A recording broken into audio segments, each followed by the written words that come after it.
Thank you to the organising committee for inviting me to talk on the role of chromogenic factor VIII assays in haemophilia diagnosis. Virtually no disclosures. And yes, just to let you know, Australia is in the southern hemisphere, a very long way from Glasgow. And to tell you briefly about haemophilia in Australia, we have approximately 2,000 patients. They're cared for by 21 haemophilia centres. We have a total population of 25 million, so we have a relatively a prevalence on the high end of 13 per 100,000. In South Australia, where I live and work, and most of the population is confined to this area here because the rest of the state is mainly desert, we have a population of 1.7 million, but we have over 200 patients with haemophilia, so the prevalence there is quite high. It's more like 26 per 100,000 males. And they're divided into this sort of distribution of just over 50% mild, 20% moderate and 30% severe. So we have quite a few patients in our small area that we've studied over a number of years. This slide summarises some of the key features of haemophilia, which I don't need to go through for this audience, but I do want to reiterate, as we've heard in relation to the long half-life products and all products, that the standardisation of methods to measure factor VIII is not that good, and these classifications are not well standardised. But moving on to talk about diagnosis of haemophilia by activity assays, there are three techniques available. The one-stage clotting assay, which is based on the APTT and which will be familiar to most of you here. The two-stage clotting assay, which is one of the original methods to measure factor VIII. It's a factor Xa generation assay. It's quite a tedious manual method and really not suitable for today's routine laboratory. It has been substantially replaced by those labs who want to use a two-stage technique by the chromogenic assay, which became available when a substrate for factor X became available, and it is also a Xa generation.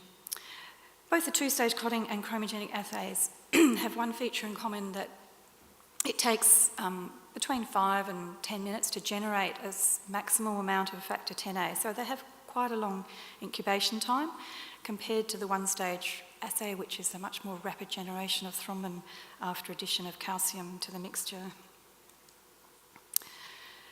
So as I said, the chromogenic assay has generally replaced the two-stage method. Excuse me, I have managed to pick up a cold here in Glasgow since I've arrived. In general, the one-stage and chromogenic, they're both suitable for diagnosis of severe and most of the moderate cases and those results will agree. But it has been noted by workers using the two-stage clotting and also the chromogenic method that a significant number of mild patients will have quite a discrepancy between the results between those two techniques. The discrepancy that was first described in the late 1980s, and I'll refer to as the original discrepancy, was with the two-stage clotting method or the chromogenic being much, much less than the one-stage result. And more recently, a reverse discrepancy has been described where the one-stage method is less than the chromogenic. Sorry. For the next part of the talk, I wanted to show you some results from my laboratory where we have studied 74 patients with mild and moderate haemophilia. And this shows a plot of the two-stage results against one-stage results. And the results in red, thank you very much,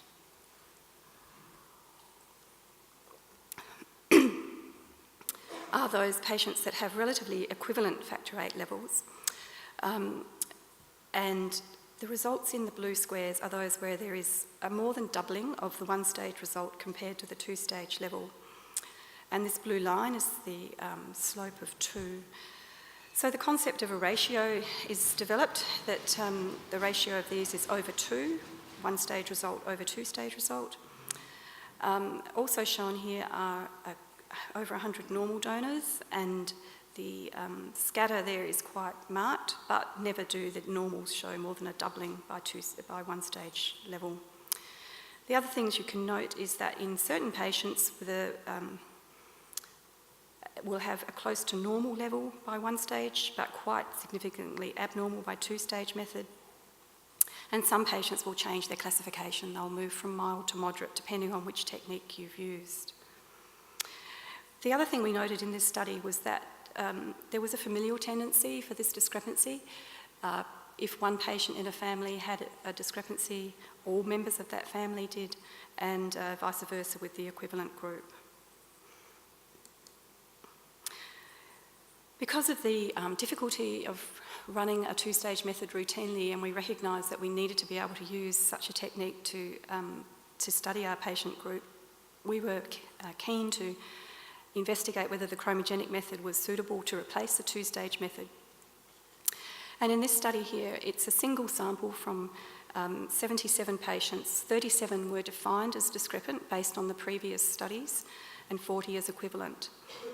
And in the top panel, you can see that the one-stage results show quite a bit of spread, but the mean of the group is significantly higher than the results obtained with the chromogenic or two-stage. The two-stage does tend to be a little bit lower than the chromogenic method in this group, but for practical purposes, this chromogenic method can detect a discrepancy with the one-stage assay in these patients. Whereas the equivalent group are equivalent by one-stage chromogenic and two-stage results. And this data is also plotted in this graph here. And here we have the closed triangles are the discrepant group, open circles are the equivalent group. So there are a few things to note here. One is that the dashed line here is a slope of 1.6, and that reflects that the cutoff that we've developed to separate out discrepant and equivalent patients is a ratio of one stage level over chromogenic of greater than or equal to 1.6. And we confirmed that with a receiver-operator curve analysis. It was the most sensitive cutoff. But you will notice that there are some equivalent patients who creep across, and we have seen that with the chromogenic assay compared to one stage, the separation is not as clean as in the previous slide where the division was much more certain. We know that factor VIII increases for various reasons physiologically. I don't quite understand whether this is error in the assay or some other reason why certain patients that are classified as equivalent move into this group here. But it does, I think, demonstrate partly the difficulty of measuring factor VIII at quite low levels. So first of all, I just wanted to review some of the literature about the cutoff that's used. A number of studies have been done now over many years, and I've pulled together some publications where I could extract data from the tables that was there. And with the original discrepancy, the cutoff seems to be fairly consistently between 1.5, 1.7, and one group here used 2, but picked a lesser number of families. Also note that we also looked at normal donors in this later study and found their ratios range from 0.6 to 1.4, but again showing a clear separation to the 1.6 cutoff. If you use the two-stage clotting method, the ratio is generally a little bit higher. With the reverse discrepancy, obviously the ratio is going to be a lot lower because you're looking at the chromogenic result being higher. So the one stage over chromogenic cutoffs are around 0.5 and 0.6, and that seems to be fairly consistent.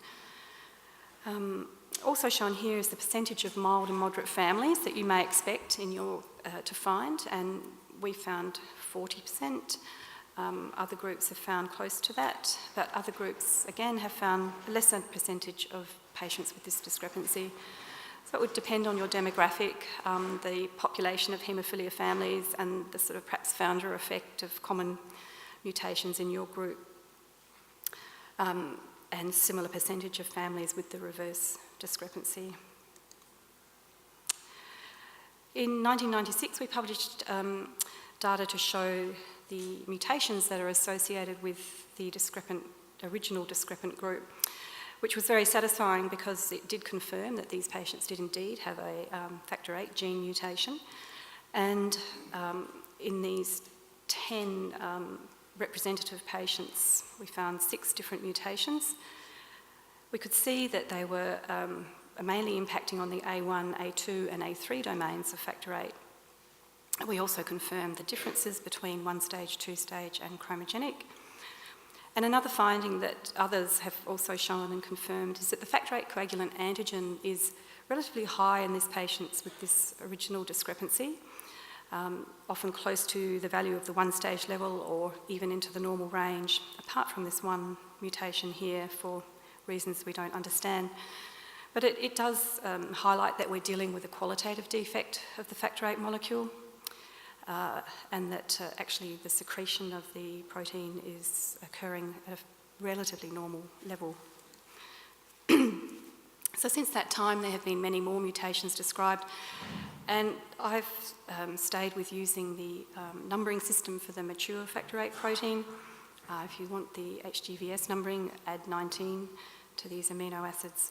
So there are many now. There are close to 30 mutations described, and even more if you look at abstracts or presentations at conferences. They continue to be clustered into the A1, A2 and A3 domains, and in this little cartoon at the bottom, I've just highlighted where in each of the domains these mutations occur. And if it was an equivalent phenotype, mutations are scattered right across the factor VIII molecule, the gene.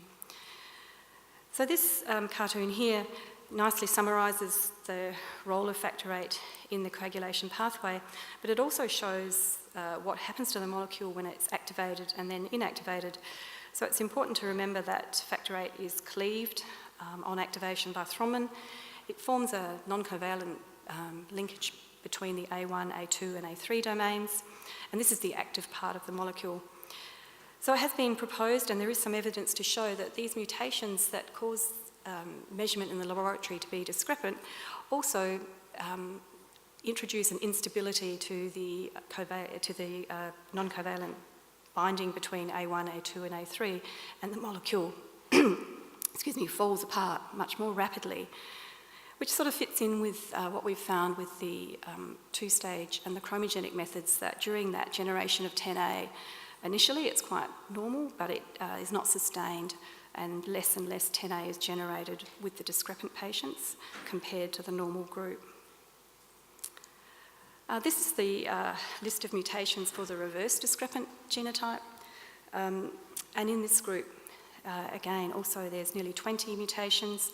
They are spread to a certain extent along the factor VIII molecule, but also interestingly in the activation sites of the cleavage sites for thrombin activation, and also in the areas where phospholipid and von Willebrand vector bind in the C1 and C2 domains, and part of the factor IX binding sites in the A2 areas.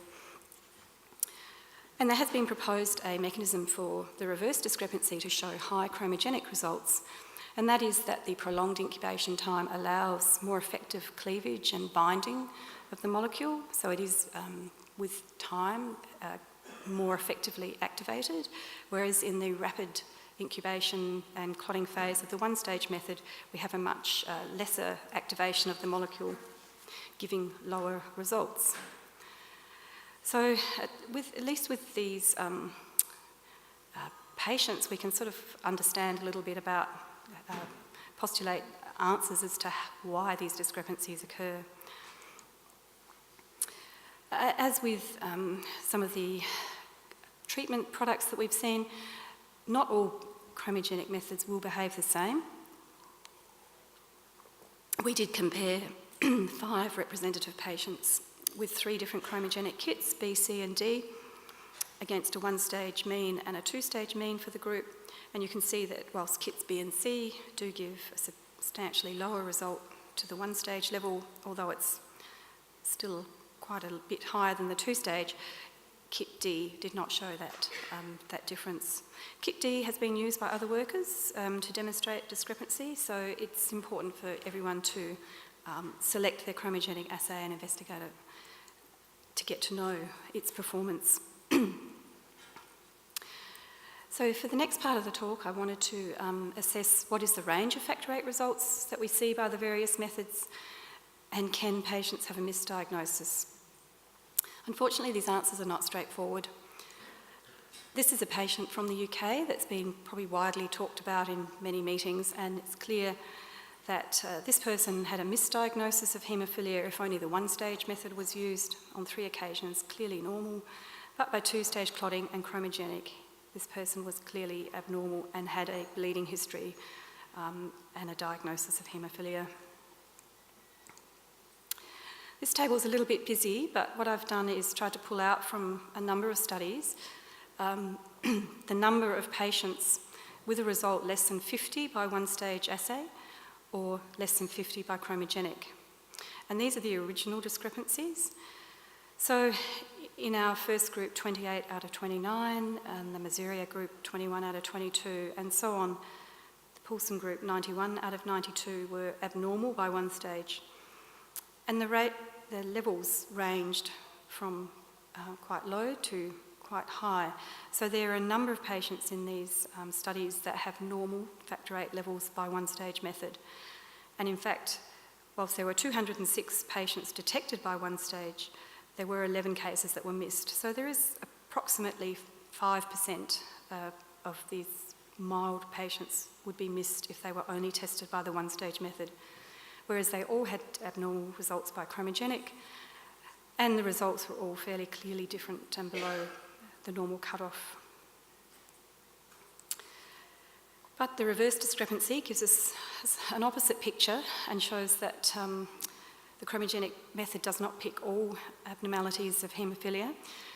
In this situation, similarly, all the patients that were reported excuse me, have a low one-stage method and have results clearly below normal, but a number of them are missed by the chromogenic method. Many of them are abnormal by chromogenic, 80 out of 140, but there were 60 odd that were missed by the chromogenic method, meaning that they had a normal chromogenic result and 43 would be missed.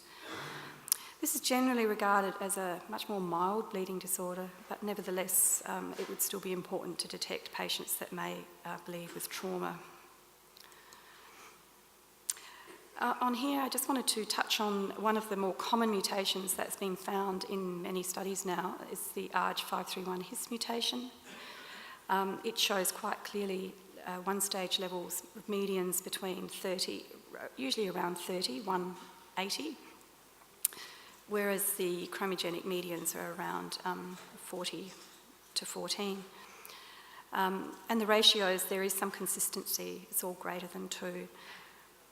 And also I've listed here a recombinant protein that was expressed from the Pipe laboratory, where when their one-stage method was expressed as percentage of the wild type produced, the discrepancy was also shown between one-stage and chromogenic in this recombinant molecule. So this always leads to the question, which is the true factor VIII result that better reflects the bleeding phenotype, which is a very difficult question to answer.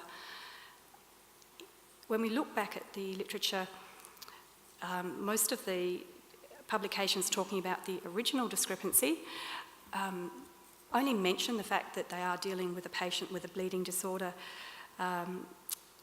So one study has actually recorded the amount of bleeding and treatment that was required and found that it was consistent with a mild haemophilia phenotype. But in general, most workers in the area tend to make the statement that they feel that the chromogenic result better reflects the bleeding tendency of their patient group. Similarly, with the reverse discrepancy, the bleeding phenotype is generally regarded in these publications as being fairly mild. And again, going to the SID paper, who looked at the record of bleeding and treatment for their reverse discrepant group, the bleeding was virtually non-existent. There was only one case that needed treatment once in 5 years. So we have an impression that the bleeding phenotype more closely follows the factor VIII measured by chromogenic method in these discrepant groups. But we actually are relying on anecdotal reports and single centre experience. We don't have objective evidence to say this. And to do this, we would need to have some collaborative studies where we use standardised laboratory methods and a common assessment of bleeding scores. To quickly touch on the advantages of the chromogenic method, it's quite easy to use. It has a reputation for being difficult, probably more because of what people know about the two-stage clotting method, but it's really no more difficult than an anti-10A assay, which most laboratories would run with no problems. And in our experience, it's quite robust and rare to have problems to troubleshoot. Has a wide linearity range. Results are not affected by things such as a lupus anticoagulant or activation. But it does have the problem of the cost, and we find that the only way to viably use it is as a screening test and to use it in batch analysis mode. So various formulations are available on the market, and I think there are sort of discussions as to whether you can use reagent and then freeze it, and otherwise I think 2 of the kits that are available say that in their package insert you can freeze, and we find that works very well. But the cost per test is higher than the alternative, but it does depend on what you're comparing to. So if you compare a one-off, one-stage result compared to a batch analysis chromogenic factor VIII result, the cost is very similar. In Australian dollars, it's in the ballpark of $12 to $15 for a one-stage method to $17 to $20 for a chromogenic. So it's not a huge difference just in terms of the reagent. And we need to balance this with the cost of a misdiagnosis. So to finish and summarise, the chromogenic assay, I believe, is a very important method for measuring factor VIII because it can inform of a deficiency of factor VIII in patients with Hemophilia A that may be missed by a one-stage method or overestimated by the one-stage method. It does seem to have a tendency to better predict the bleeding phenotype, so that information is important to have. It has now been described in numerous studies and supported by genotype and phenotype work. The reverse discrepancy is also important to acknowledge, and in that case the chromogenic method is not so sensitive at picking that deficiency. So we need to perhaps work out a workflow where we can use both the chromogenic and the one-stage methods, and that we would have to leave to laboratories to work out best for their own situation. But I would advocate that the chromogenic assay definitely has an important role in the diagnosis of haemophilia, especially for the so-called discrepant groups. Clinicians do require this information for both the chromogenic and one-stage results. And we need to have diagnostic paths for new patients that include assessment of both chromogenic and one-stage assays for males with a bleeding history.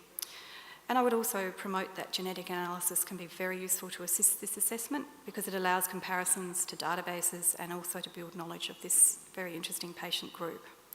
And thank you for your attention.